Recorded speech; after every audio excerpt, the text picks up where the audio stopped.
Ao nosso estudo de Romanos, que é a carta que nós estamos estudando desde o início do ano, nós já estamos agora no capítulo 8, que é essa nossa peregrinação, nossa caminhada através do livro de Romanos. E hoje quero recordar o que nós já vimos. Sei que semana passada, então, eu não estive, mas o Jorge prontamente deu continuidade e avançou até o versículo 11 do capítulo 8, não foi isso? E hoje nós vamos ver o trecho seguinte. Mas vamos voltar um pouquinho mais, e eu queria fazer uma rápida recapitulação com vocês aí olhando o texto de Romanos, só para a gente relembrar quais foram os temas que a gente tratou aqui nessa recapitulação. Está faltando um izinho ali. A primeira palavra, a gente pode resgatar os temas que nós já vimos na carta aos Romanos, através dessas palavras, dessas 4 palavras, inclusive essa última é a que nós vamos ver hoje, tá bem? A primeira palavra é a palavra perdição. Paulo começa falando na perdição do ser humano. Nós estamos perdidos por causa da queda e por causa do pecado. E esse trecho aí é importantíssimo para a gente. Eu separei um trechinho que, de certa forma, resumisse tudo que essa palavra significa. E esse trecho do capítulo 3, do verso 9 ao verso 12, deixa muito claro isso. Paulo começa falando da perdição dos gentios, depois fala da perdição dos judeus, e por fim ele conclui que todos estão perdidos. Então o que é a perdição? A perdição é a condição do ser humano por causa do pecado. O ser humano foi criado, caiu, pecou, por causa do pecado está separado de Deus. Está perdido. A palavra perdido é nesse sentido mesmo, perdido. Ele não tem como se achar, não tem como se salvar. A salvação teve que vir de fora. Ele está perdido como uma pessoa numa selva, olhando sem ter a menor noção de como sair de lá. Ou vem alguém de fora e resgata, ou ele vai morrer ali, tá certo? Então, nesse trecho do capítulo 3, a partir do verso 9, se você tiver aí a sua Bíblia, Paulo diz assim: que concluiremos então? Estamos em posição de vantagem? Não. Já demonstramos que tanto judeus quanto gentios estão debaixo do pecado. Como está escrito, aí ele lança a mão de um trecho de Salmos: não há nenhum justo, nenhum sequer. Não há ninguém que entenda, ninguém que busque a Deus. Todos se desviaram, tornaram-se juntamente inúteis. Não há ninguém que faça o bem, não há nenhum sequer. Preste bem atenção nesses termos importantíssimos: nenhum, ninguém, todos. Então, a ideia de universalização da experiência da queda e do pecado. Todos os seres humanos estão perdidos. Todos estão na mesma condição. Então, essa palavra é importantíssima aí. A outra palavra que vem logo em seguida é a palavra justificação. Essa é a resposta que Paulo apresenta para o problema da perdição do ser humano. Então, nós não podemos ser justificados ou não podemos nos tornar justos diante de Deus, a não ser pela fé em Jesus Cristo. É Ele que é o justo, e quando nós estamos nele, nós somos justificados, ou nós somos tornados justos. E então, nesse mesmo capítulo 3, um pouco mais adiante, entre os versos 21 e 24, Paulo descreve sinteticamente, mas de maneira completa, o que é a justificação. Ele diz: mas agora se manifestou uma justiça que provém de Deus, independente da lei, porque a lei a gente não pode cumprir, não consegue cumprir, da qual testemunham a lei e os profetas. Justiça de Deus mediante a fé em Jesus Cristo para todos os que creem. Não há distinção, pois todos pecaram e destituídos estão da glória de Deus, sendo, porém, justificados gratuitamente por sua graça, por meio da redenção que há em Cristo Jesus. Então, o homem está perdido e a primeira coisa que acontece com ele é que ele é justificado em Cristo. Essa é a primeira coisa que acontece. Quando nós estamos em Cristo, aí a gente é justificado. Por que nós somos justificados? Podemos ter comunhão com Deus. Deus não pode ter comunhão com o pecado, mas uma vez que nós já fomos perdoados e justificados, aí nós somos então reconciliados. Reconciliação é uma outra palavra importante, aí nesses trechos pelos quais nós já passamos. E aí no capítulo 5, o apóstolo Paulo, então, nos versos 9 a 11, ele diz assim: como agora fomos justificados por seu sangue, muito mais ainda por meio dele seremos salvos da ira de Deus. Se quando éramos inimigos de Deus, fomos reconciliados com ele, mediante a morte de seu filho, quanto mais agora, tendo sido reconciliados, seremos salvos por sua vida. Não apenas isso, mas também nos gloriamos em Deus, por meio de nosso Senhor Jesus Cristo, mediante quem recebemos agora a reconciliação. Então vejam, estávamos perdidos, fomos justificados. Porque nós estamos justificados, a gente é reconciliado com Deus, começa a ter comunhão com Deus de novo. Estamos justificados pela fé, nós temos paz com Deus, por nosso Senhor Jesus Cristo. É isso que Paulo fala. E aí a gente chega no trecho que nós vamos tratar hoje, que entra aí uma outra palavra importante para descrever aí tudo que Cristo faz na nossa vida, que Paulo está fazendo isso, que é a palavra adoção. O que a gente está vendo aqui no capítulo 8? Nesse capítulo 8, Paulo está falando que, apesar do fato de nós termos sido justificados e reconciliados, nós ainda lidamos com a nossa natureza pecaminosa. Não estamos mais sob o domínio total do pecado, mas há em nós ainda o apelo da carne. Então cria-se essa batalha interior. Nós não pertencemos mais ao mal, não somos mais totalmente dominados pelo mal, pertencemos a Cristo, mas o mal ainda está em nós e convive conosco, porque nós ainda estamos habitando nesse corpo corruptível, vivemos num mundo corrompido. Então não tem como evitar que, mesmo tendo sido justificados e reconciliados, nós ainda não temos mais nenhum prazer com o pecado, mas não podemos negar que de vez em quando fraquejamos, cedemos a uma tentação, cedemos a um destempero, cedemos a uma oportunidade indevida e pecamos. Dizemos o que não queríamos dizer, reagimos como não gostaríamos de reagir. Bem, o apóstolo João diz isso lá: quem diz que não tem pecado, está fazendo Deus um mentiroso. Então, em vez de ficar mentindo dizendo que não tem pecado, confessemos nossos pecados e o sangue de Jesus nos purifica de todo pecado. Então isso acontece ainda, só que nós não somos mais escravos do pecado, nós somos libertos disso. A gente lida agora com as tendências naturais da nossa natureza pecaminosa, resultado da queda.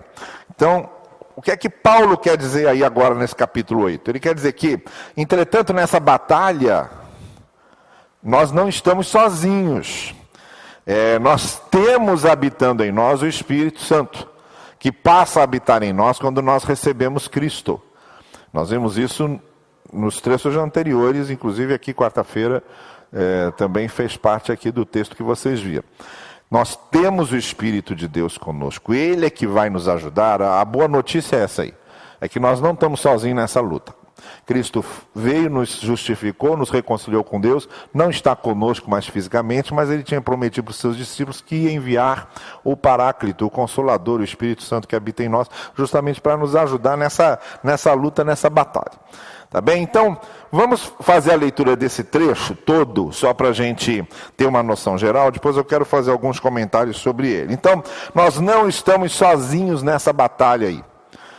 Portanto, irmãos, diz Paulo, estamos em dívida não para com a carne, mas para vivermos sujeitos a ela, não estamos mais sujeitos à dominação da carne, pois se vocês, nós temos esse escape, se vocês viverem de acordo com a carne, morrerão, mas se pelo Espírito fizerem morrer os atos do corpo, viverão. Tem aquela questão, se a gente tem dentro de nós essa luta entre carne e espírito, aquilo que a gente fortalece mais é que vai estar mais forte, ou a carne ou o espírito, depende do que você fortalece mais. Porque todos os que são guiados pelo Espírito de Deus são filhos de Deus. Agora ele começa a entrar nessa questão da adoção. Pois vocês não receberam um espírito que os escravize para novamente temerem, mas receberam o Espírito que os adota como filhos, por meio do qual clamamos Abba, Pai. O próprio Espírito testemunha ao nosso espírito que somos filhos de Deus. Se somos filhos, então somos herdeiros, herdeiros de Deus e co-herdeiros com Cristo, se de fato participamos dos seus sofrimentos, para que também participemos da sua glória. Então vamos começar a ver aqui o que Paulo está dizendo. A primeira coisa que ele coloca logo é a velha história dos dois caminhos. Essa história dos dois caminhos já é antiga. Ela começa lá com Moisés, dizendo ao povo de Israel: eu coloco diante de vocês agora a bênção ou a...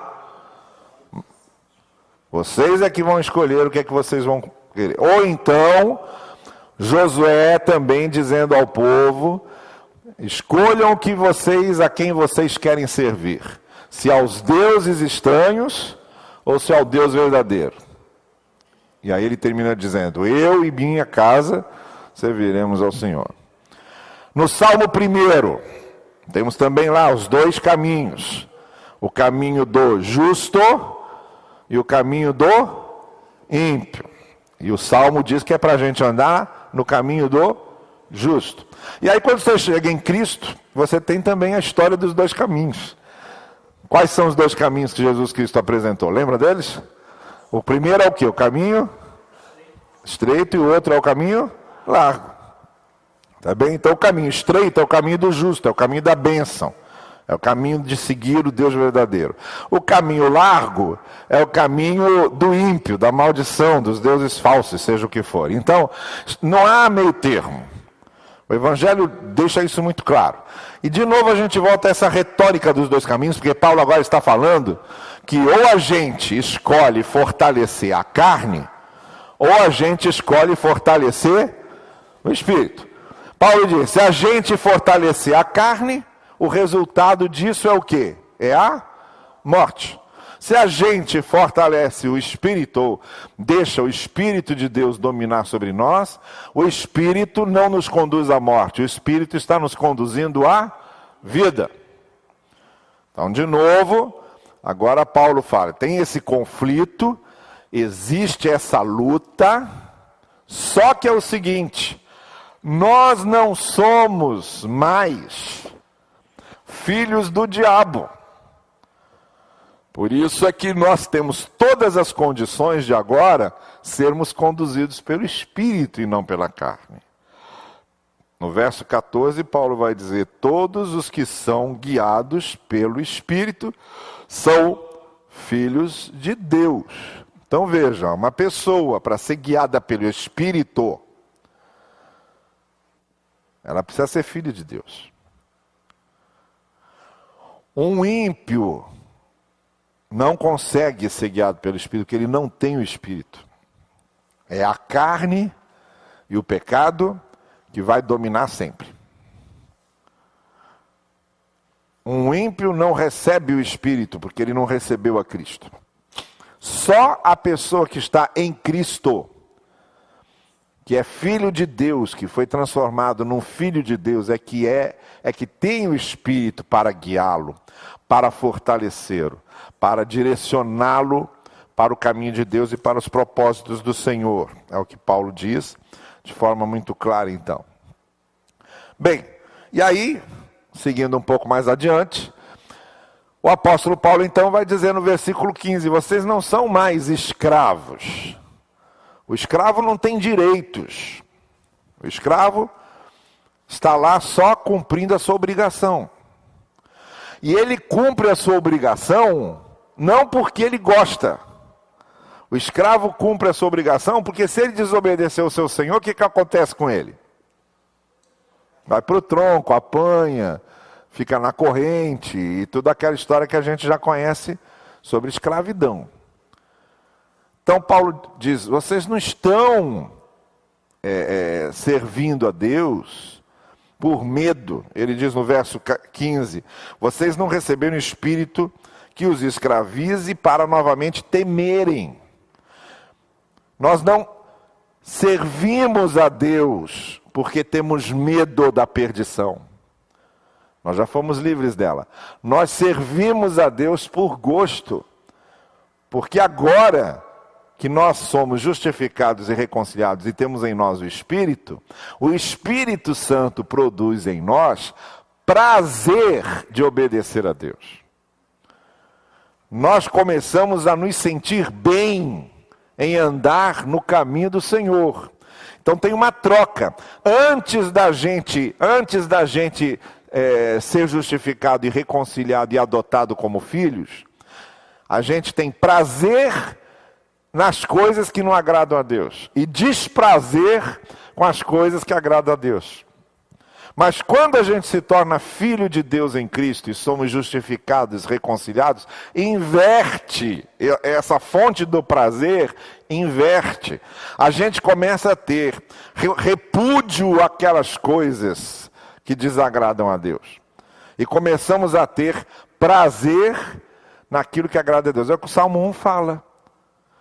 Que o justo ele não anda segundo o conselho dos ímpios, antes ele tem o quê? Seu prazer aonde? Isso. Então muda o foco do prazer, muda. Então Paulo está dizendo, vocês não têm mais esse espírito de escravidão, vocês não estão aqui diante de Deus por causa do medo. Vocês não têm mais motivo para ter medo, porque ele já livrou vocês de tudo que pudesse nos condenar. Vocês agora estão aqui por prazer, porque o Espírito Santo que está em vocês e tornou vocês filhos de Deus, ele está dando a vocês prazer para servirem ao Senhor. Agora, deixa eu dar uma palavrinha mais ainda sobre essa questão de ser filho de Deus. Vejam bem, Paulo diz que nós somos, ele usa duas expressões aqui, nós somos adotados. E a outra expressão é a expressão Abba Pai, como nós chamamos Deus agora. Vamos entender isso. O filho adotado, ele é o filho natural ou não é o filho natural? Uma coisa que caracteriza o filho adotado é justamente o fato dele não ser o natural, o biológico. Então ele não é naturalmente filho, ele é transformado em filho pelo sistema da adoção. Mas, de acordo com a lei, embora ele não seja o filho natural, ele tem os mesmos direitos de filho natural ou não tem? Tem. Isso era uma coisa desconhecida no mundo hebraico, essa questão de adoção. Não tinha essa história de adoção no mundo hebraico, até porque o judeu, ele tinha muito essa questão da pertença do sangue, né? De ser parte do clã, de ter o sangue. O que é que os judeus viviam dizendo? Nós somos descendentes de quem? De Abraão. É o sangue. Isso é mais uma coisa do mundo greco-romano. O direito romano, ele tinha uma série de dispositivos sobre a questão da adoção. E uma das coisas que o direito romano deixava muito claro sobre a adoção é que um filho adotado tinha os mesmos direitos do filho natural. Participava da herança do filho natural. Olha, como é que isso se aplica nisso que Paulo está dizendo aqui? Nós não somos filhos naturais de Deus. Nunca fomos. Quando Deus nos fez, ele nos fez criaturas à sua imagem e semelhança. Nós somos mais do que as demais criaturas, como diz o Salmo 8. Tu fizeste pouco menor do que o próprio Deus, né? O ser humano é aquele que está logo é o 01, né? Tá logo abaixo de Deus. Está lá.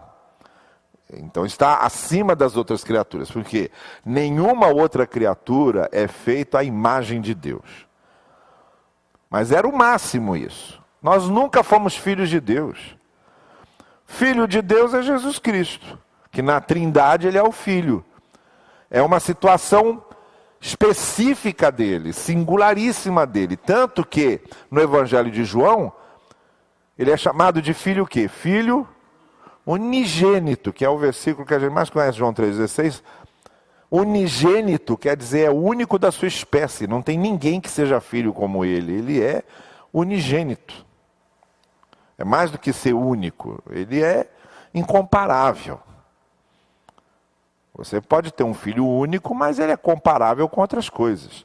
Há vários outros filhos únicos. Eu sou filho único, tá bem, mas tem um monte de outros filhos únicos. Você não é o único filho único no mundo.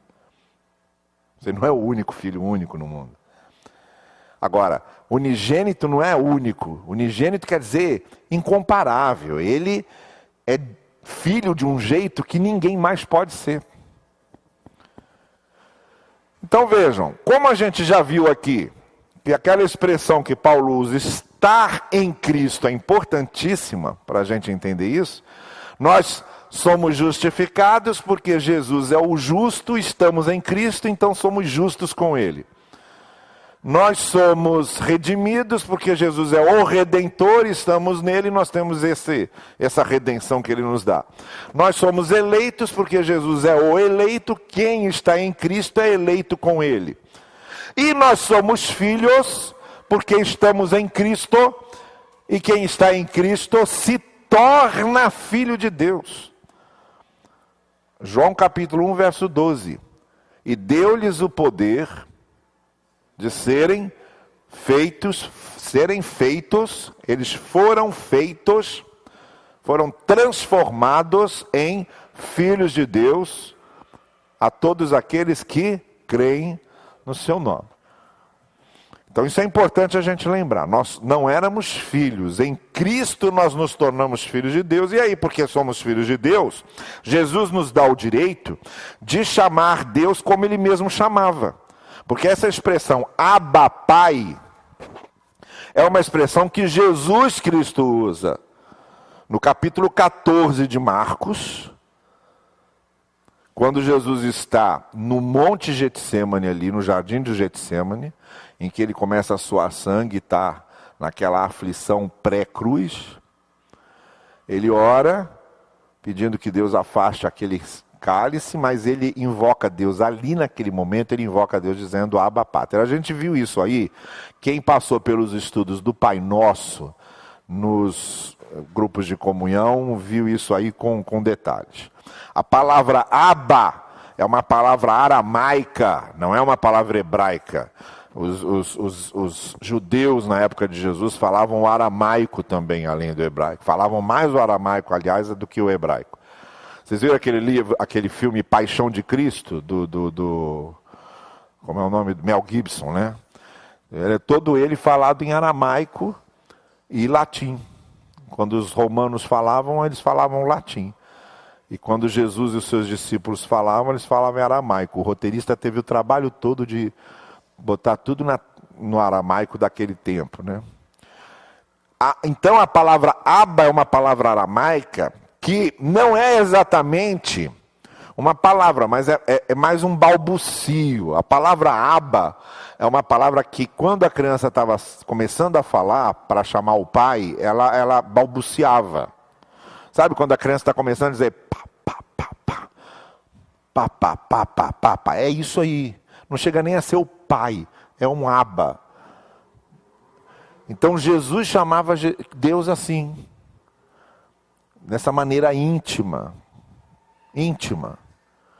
Aí ficava todo mundo horrorizado, porque um judeu nunca chamava Deus nem de pai, muito menos de Abba Pater, né? Muito menos esse diminutivo carinhoso, balbuciado, não falava. Mas Jesus ensinou os seus discípulos a chamarem Deus de pai. Vocês, quando orarem, orarão assim: Pai nosso que estás nos céus. Jesus ensinou. Então é importantíssimo a gente ver aqui que Paulo está dizendo que nós somos filhos adotivos, mas que temos os mesmos direitos que ele, como filho unigênito, tem. De chamarmos Deus de Pai, de termos a mesma comunhão com Deus, a mesma intimidade com Deus que Ele tem. Porque nós merecemos? Não, porque nós estamos nele. E estar nele nos dá esse direito de termos esse tipo de relacionamento com Deus. Aí a gente chega no versículo 16, que aí a pergunta é, mas isso é uma coisa tão extraordinária. Deus me transformar num filho dele. Como é que eu posso ter certeza de que isso aconteceu? Aí Paulo diz, no verso 16, o próprio Espírito que habita na gente, tá? Testemunha conosco, com o nosso Espírito, que nós somos filhos de Deus. Por isso que eu disse aqui, que embora no ambiente pentecostal eles façam uma separação aí entre conversão e batismo no Espírito Santo, recepção do Espírito Santo, não existe essa separação. Receber a Cristo é receber o Espírito, até porque é o Espírito que dá certeza a você de que você pertence a Cristo. Ele que nos dá certeza de que somos filhos de Deus. O Espírito testifica com o nosso Espírito que nós somos filhos de Deus. Então, Paulo está falando dessa obra do Espírito na nossa vida. Ele está dizendo, nesse conflito interior, nós temos o Espírito Santo que nos tornou filhos de Deus. E se Ele nos tornou filhos de Deus e nos certifica de que somos filhos de Deus, Ele vai nos ajudar nessa luta. Uma outra coisa que acontece, que a gente lembra nessa luta, é que se nós somos filhos, nós somos o quê? Herdeiros. Verso 17, ele disse, somos filhos, então nós somos herdeiros de Deus. Isto é, na verdade, o herdeiro legítimo é Cristo. Mas nós somos os co-herdeiros, quer dizer, nós herdamos junto com Ele. Nós fomos adotados e a herança de Jesus também nos pertence. É uma questão de passa a ser direito nosso, mas não porque merecemos, porque nós estamos em Cristo. Essa é a grande sacada da coisa. Eu mesmo não tenho direito. Eu dei o exemplo aqui do crachá, lembra daquela vez que eu falei? Não é você, é o crachá, é ele que te dá o direito de entrar. Hoje eu estava vendo no jornal, que é o pessoal que foi lá ver o jogo do futebol feminino lá em São Paulo, Brasil e China. A turma foi tudo com mochila, levando lanche, água, mineral. Foi todo mundo barrado, ninguém pode entrar por causa desse negócio de segurança. Tiveram que deixar água, nada com líquido. Você não está podendo entrar com nenhum, tem que comprar lá dentro. Mas não pode entrar nada com líquido nos estádios. E as mochilas, a turma com a mochila. Podia tirar da mochila o que era permitido levar. Mas a mochila não podia entrar com a mochila. Teve gente que comprou mochila nova. E teve que deixar a mochila para o lado de fora. Porque ou você entra para assistir o jogo sem a mochila, ou você fica com a sua mochila e não assiste o jogo, você que resolve. E é claro que a pessoa já tinha comprado aquele ingresso, eu não vou perder, eu perco a mochila. Né? Então, você só entra, não por causa dos seus direitos, mas entra por causa daquilo que lhe dá o direito de entrar. Você entra no avião por causa da passagem que você comprou. Se não tiver ali, você não entra. Então é a mesma coisa, é da mesma forma. Nós só somos herdeiros e recebemos o que Cristo nos proporcionou porque nós somos adotados e feitos filhos de Deus em Cristo. É por causa dele. Agora, qual é a grande herança que nós vamos receber? Agora entra uma outra palavra aqui que não estava aqui, e que vai entrar agora. Quando a gente passa agora para o trecho seguinte, é a palavra glorificação. Olha só, nós estávamos no estado de perdição, todo mundo perdido. Aí passamos para o estado de justificação, fomos justificados. Porque nós somos justificados, a gente passou a ter comunhão com Deus, então nós somos reconciliados, passamos para um estado de reconciliação. Agora Paulo colocou uma outra palavra para descrever isso, que é a palavra adoção. Nós somos feitos filhos de Deus, para que tenhamos direito as coisas que Jesus tem direito. E agora nós estamos caminhando para o estado de glorificação. Veja, do estado de perdição, nós vamos acabar no estado de glorificação, que é sobre o que Paulo vai falar agora a partir do versículo 18. Paulo começou lá no início da carta falando da nossa condição de perdidos. E agora, para fechar essa parte, porque a partir do capítulo 9 ele vai falar de predestinação, que é outra coisa, mas para fechar essa parte, para botar um ponto final nessa primeira parte, Paulo fecha com a glorificação, que é o que a gente vai ver agora a partir de quarta-feira. Da perdição para a glorificação. E aí é no final do verso 17 que ele está fazendo essa transição, né, para falar sobre isso, quando ele diz: se de fato participamos dos seus sofrimentos, para que também participemos da sua glória. Agora Paulo diz, não é uma glorificação que vem do nada, não. É uma glorificação que vem do fato da gente estar comprometido com Cristo, e comprometido de uma maneira que, se Cristo sofreu, a gente também vai sofrer. É o que o próprio Senhor Jesus Cristo disse: se você quiser vir após mim, o que é que você tem que fazer? Negue-se a si mesmo, tome cada dia a sua cruz e siga-me. Quando os discípulos perguntaram para Jesus, aquela pergunta toda cheia de modéstia: quem se sentará à sua direita quando for instalado o reino? Não é? E a própria mãe de João e Tiago foi pedir para que Jesus Cristo colocasse um à direita, outro à esquerda. Aquela mãe tão preocupada com os filhos, né? Primeiro os meus, né? Então foi lá. Jesus Cristo pergunta para eles assim: vocês estão preparados para o quê? Para beber o cálice que eu vou beber?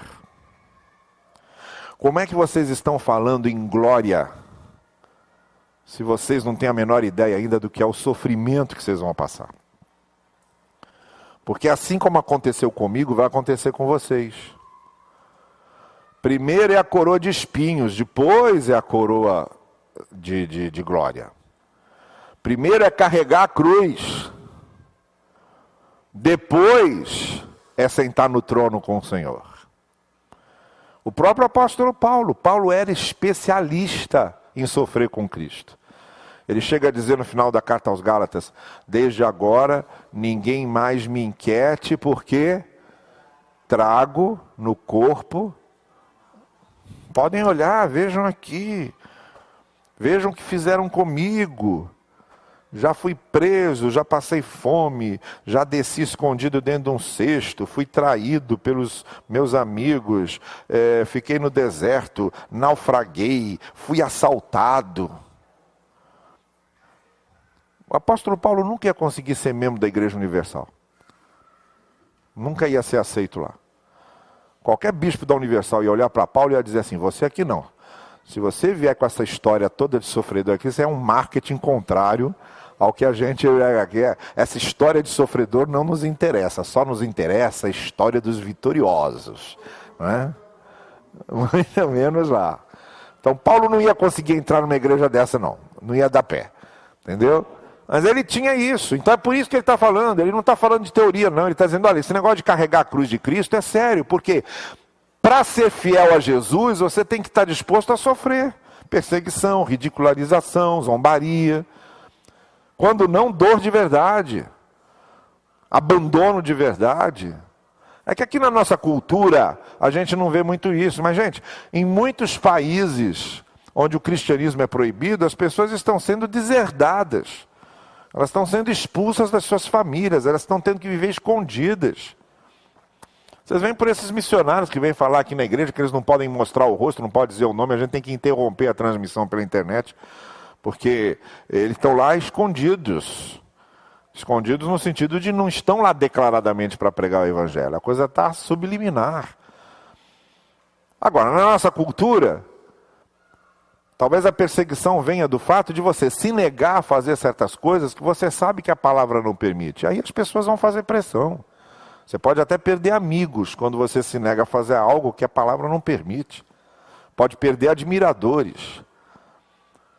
Quem hoje estiver muito interessado em admiradores, não vai ficar muito satisfeito, porque se tem uma coisa que hoje leva à perda de admiradores no mundo que a gente vive, são pessoas que queiram viver de acordo com os princípios da palavra. Não vai ter admiradores. Então, tudo isso Paulo está dizendo aqui, olha, isso aí é para você saber que temos lá a glória preparada, somos herdeiros dessa glória, porque somos filhos. E isso se vocês estiverem identificados com Cristo a ponto de se comprometerem com eles até o fundo da alma, até o último fio da alma de vocês, comprometida com Jesus. Porque só quem está realmente mudado pelo Evangelho, que está disposto a sofrer pelo Evangelho, é que chega lá na glorificação. Por isso que Jesus Cristo diz assim, aquele que permanecer até o fim, será salvo. Porque só permanece até o fim quem tem... Vem tudo isso aqui. Só permanece até o fim quem é guiado pelo Espírito, quem tem o Espírito dentro dele. Só tem o Espírito dentro dele quem teve um encontro verdadeiro, pessoal com o Senhor Jesus. Aí voltando lá às coisas que eu sempre vivo dizendo. Uma ligação institucional com a igreja não dá nada disso. Só um encontro verdadeiro com o Evangelho é que faz uma pessoa, alguém realmente comprometida com o Evangelho e com Jesus, a ponto de sofrer por ele. Não é? Sim, é perseguido de diversas formas, mas isso aí não é novidade. O próprio Senhor Jesus Cristo diz, o Evangelho de João, que os seus irmãos não criam nele. Os irmãos de Jesus e irmãs só vieram ao conhecimento do Evangelho depois da sua morte. Mas tem uma situação no Evangelho de Marcos muito interessante, que ele está lá na casa de Pedro pregando, aí vem a mãe e os irmãos. Vamos acabar com essa palhaçada, esse camarada está fazendo a gente passar vergonha. Aí eles mandam alguém lá dentro falar com Jesus. Ó, sua mãe e seus irmãos estão lá fora, estão pedindo para você sair. Jesus responde, diga a eles, quem são minha mãe e meus irmãos? Minha mãe e meus irmãos são aqueles que fazem a vontade de meu Pai que está nos céus. Então, se o próprio Jesus Cristo teve que lidar com situações difíceis na sua família, porque ele era incompreendido na sua família, ele era incompreendido em Nazaré, porque foi Jesus que disse, o profeta não é compreendido nem crido na sua própria casa. Nazaré, que foi o lugar onde ele cresceu, as pessoas o rejeitaram. Então, se o mestre passou isso, os seus discípulos também têm que estar dispostos a passar. Agora, deixe-me fazer duas reflexões aqui com vocês para a gente terminar o estudo de hoje. A primeira é essa. Ganhamos em Cristo muito mais do que aquilo que perdemos em Adão.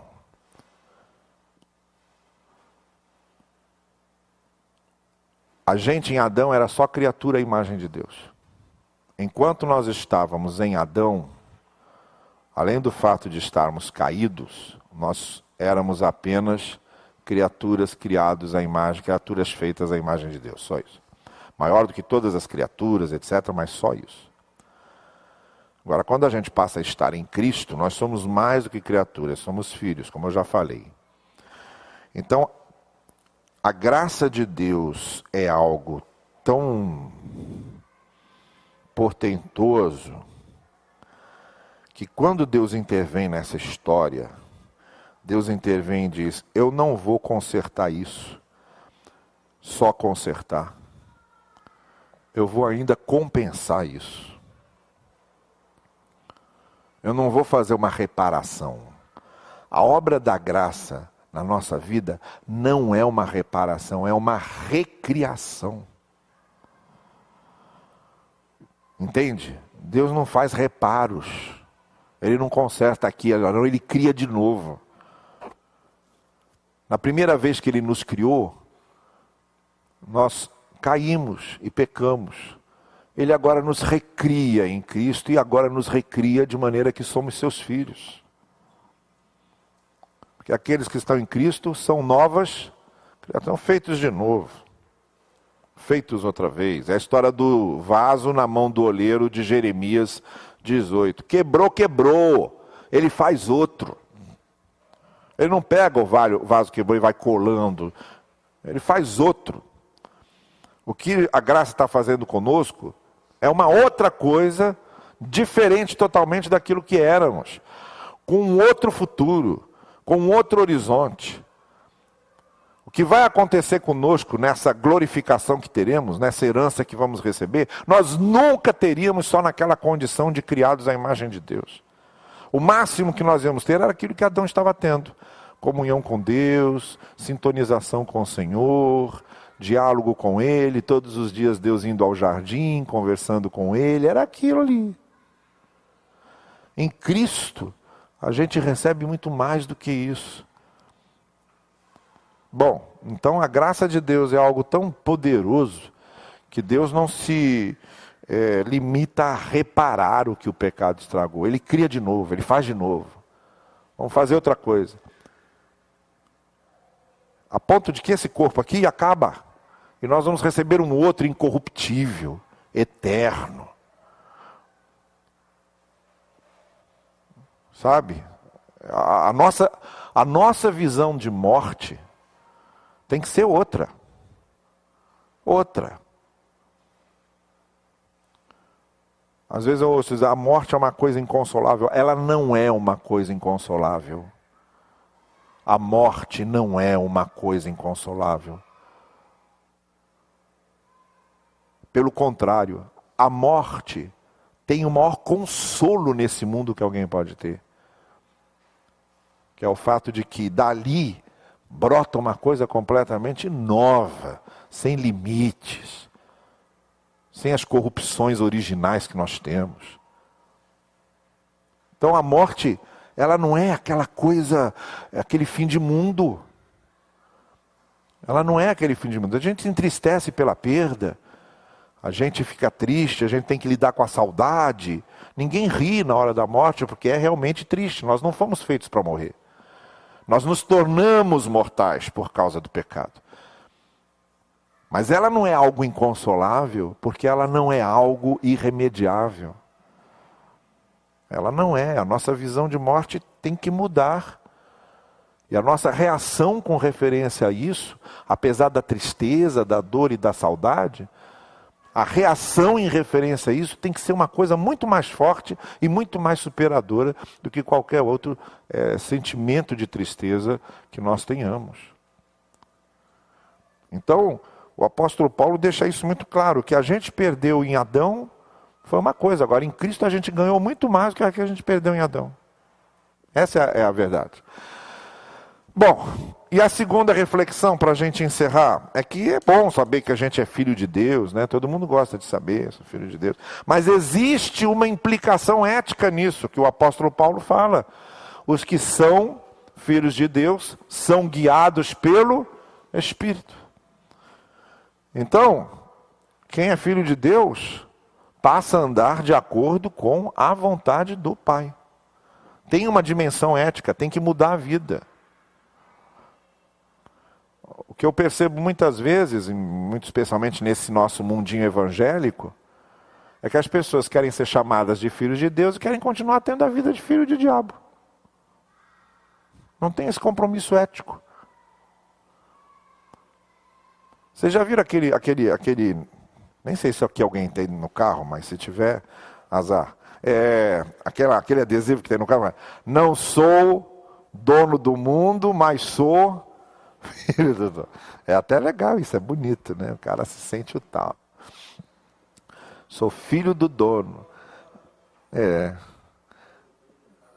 Agora, e a dimensão ética disso? Eu estou andando como um filho de Deus? Eu me comporto como um filho de Deus? Ou eu quero só ter o nome de filho de Deus?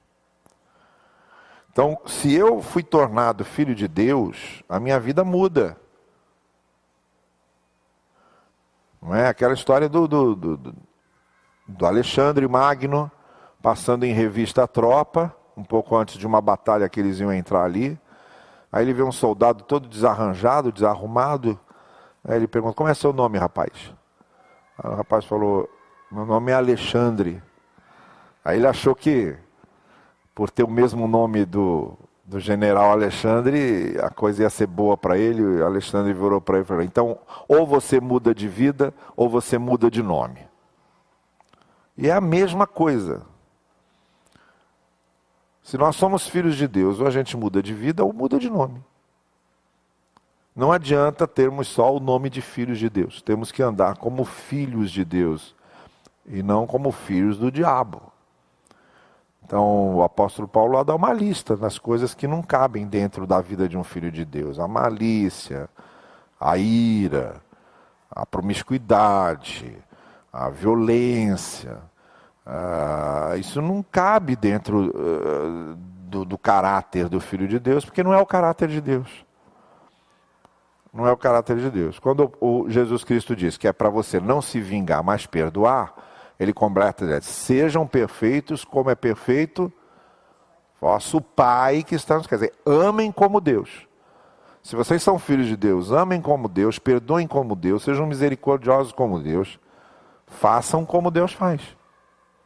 Esse é o grande desafio para aqueles que são chamados de filhos de Deus. Agora, o apóstolo Paulo então abriu a porta para falar da glorificação.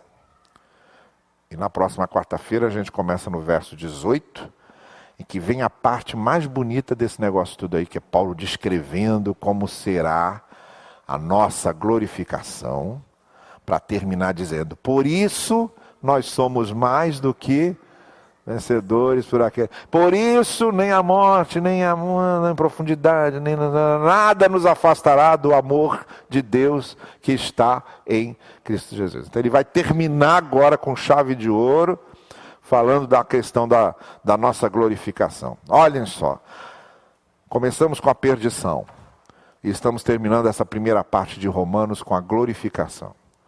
E o apóstolo Paulo percorre esse caminho. A partir do capítulo 9, a gente vai falar de predestinação, que são os 3 capítulos 9, 10 e 11. Paulo fala sobre essa questão. Esses são outros 500 que a gente vai tratar um pouco mais lá na frente.